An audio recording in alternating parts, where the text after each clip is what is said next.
नमस्कार, आपके साथ मैं हूं सपना मदेश और आप देख रहे हैं जगत न्यूज 24।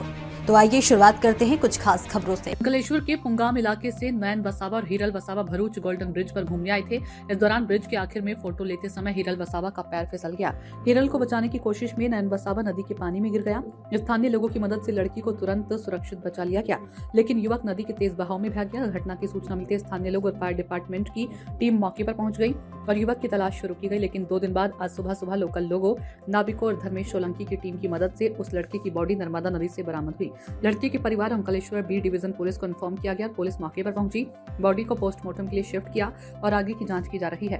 गुजरात भरूच अंकलेश्वर से गोविंद भाई परमार की रिपोर्ट। नर्मदा मैया ब्रिज अंकलेश्वर तरफना छेड़े 2 દિવસ અગાઉ એક યુવક અને યુવતી નર્મદા મૈયા બ્રિજની નીચે નર્મદા નદીના કિનારે સેલ્ફી પાડવા જતા યુવતીનો પગ સ્લીપ થઈ જતા તે પાણીમાં ડૂબતી હોય સાથેના યુવકને આ જોતા તેને બચાવવા જતા યુવતી તો બચી ગઈ, પણ યુવક નર્મદા નદીના પાણીમાં ગરકાવ થઈ ગયેલ અને ત્યારબાદ 2 દિવસથી સતત અંકલેશ્વર ફાયર, સ્થાનિક નાવિકો અને સામાજિક કાર્યકર ધર્મેશ સોલંકી ત્રણેયની મદદથી શોધખોળ ચાલુ હતી, પણ મૃતદેહ મળી રહેલ નહીં હતો। પણ આજરોજ વહેલી સવારમાં સ્થાનિક નાવિકો અને ધર્મેશ સોલંકીની મદદથી આજરોજ આ યુવકનો મૃતદેહ મળી આવેલો છે।